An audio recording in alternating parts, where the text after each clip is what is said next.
नमस्कार दोस्तों, स्वागत है आप सभी का। दोस्तों, कहानी पसंद आए तो चैनल को सब्सक्राइब जरूर करना। प्राचीन काल की बात है। एक नदी के किनारे एक नगर बसा हुआ था।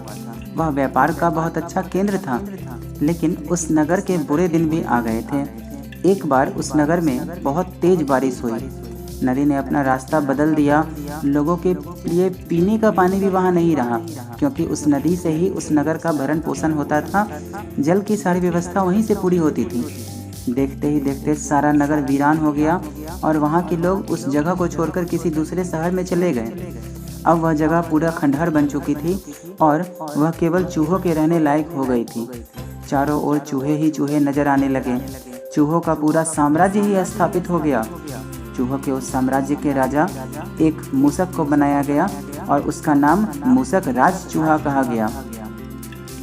चूहा मूसक राज्य अपने चूहों का भरण पोषण का काम देखने लगा और वह उनका राजा बनकर रहने लगा। लेकिन उनकी किस्मत उतनी अच्छी नहीं थी।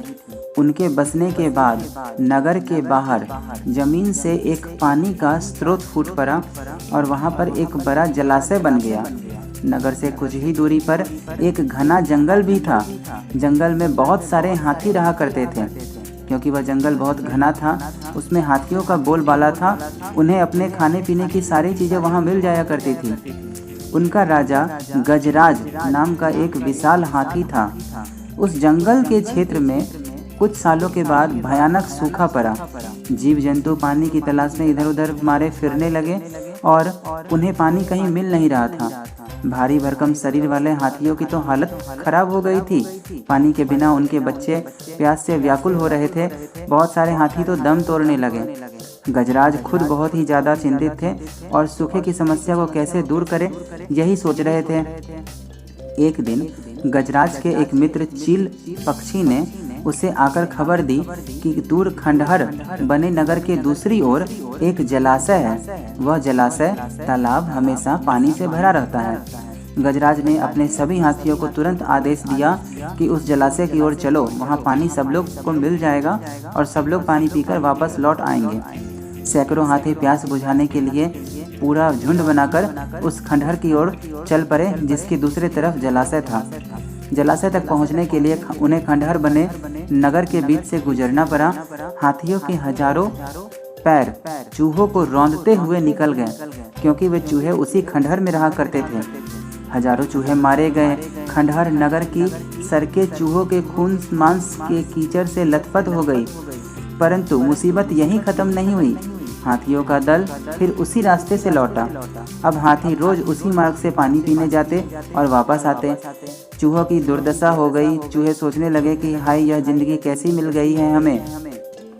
काफी सोचने विचारने के बाद मूसक राज के सभी मंत्रियों ने कहा, महाराज, आप हम में सबसे बलिष्ठ हैं, सबसे ताकतवर हैं। आपको ही जाकर महाराज गजराज हाथी से बात करनी चाहिए। वह बहुत ही दयालु हाथी है, आपकी बात जरूर सुनेंगे।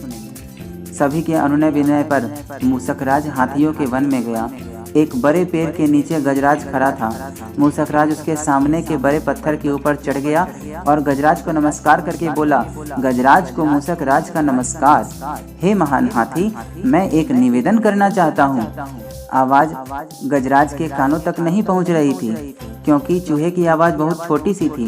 तब उस दयालु गजराज ने उसकी बात को सुनने के लिए अपने कान पत्थर पर टिका दिए और उसके बाद धीरे से उस नन्हे मूसक राज से बोला, मित्र, आप कुछ कह रहे थे, कृपया फिर से कहो। मूसक राज बोला, हे गजराज, मुझे चूहा कहते हैं। हम बहुत बड़ी संख्या में खंडहर बनी नगरी में रहते हैं। मैं उनका राजा हूँ। आपके हाथी रोज जलाशय तक जाने के लिए नगरी के बीच से गुजरते हैं। हर बार उनके पैरों तले हम लोग कुचल करके मर जाते हैं। हजारों चूहे की लाश वहाँ पे पड़ी हुई है। अगर यह मूसक संहार बंद नहीं हुआ तो जल्द ही हम नष्ट हो जाएंगे। मूसक राज कृतज्ञता भरे स्वर में बोला, गजराज, आप कृपया कर हमारा उद्धार करें।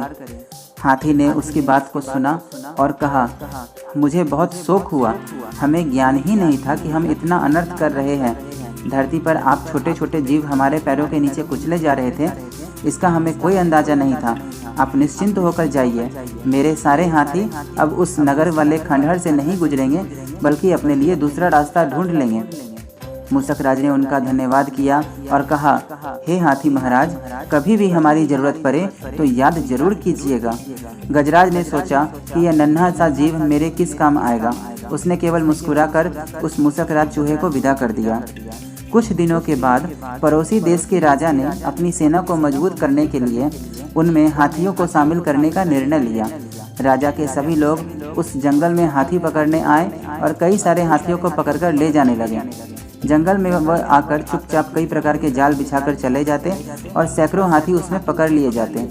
एक रात हाथियों के पकड़े जाने से चिंतित गजराज जंगल में घूम रहे थे कि उनका पैर सूखी पत्तियों के नीचे छल से दबाकर रखे गए रस्सी के फंदे में फंस गया। जैसे ही गजराज ने पैर आगे बढ़ाया, रस्सा उनके पैरों में कस गया।